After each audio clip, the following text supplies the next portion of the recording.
La soluzione ideale è la mia, Santa Maria del Mare, perché io ho pensato che lì con una diga prolungata si può creare un grande porto che crea anche il ridosso alla conca di navigazione. Il gruppo di mare, capitano Ferruccio Falconi, ex capopilota della Corporazione Piloti dell'Estuario Veneto, dopo il parere del TAR, interviene sullo sviluppo della portualità veneziana e boccia anche l'ipotesi Duferco. Il Superco assolutamente negativo, hanno sbagliato il concetto, perché noi lì abbiamo un'opera statale che si chiama il Mose, che è costata 6 miliardi e che funziona, ma ha le paratoie sommerse, in acqua salata.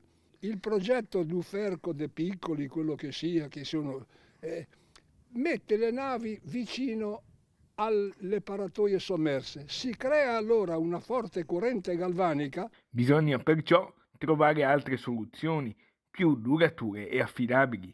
Via le navi da Marghera, via le navi dalla laguna, tutte le navi conforme all'ordinanza e alla volontà dell'UNESCO. Ha detto che le navi via, poi tutti i movimenti non navi dicono bene di far uscire i navoni dalla laguna, ma non suggeriscono una soluzione razionale, durevole, che assicuri il lavoro per tutti, per le industrie e per gli operai.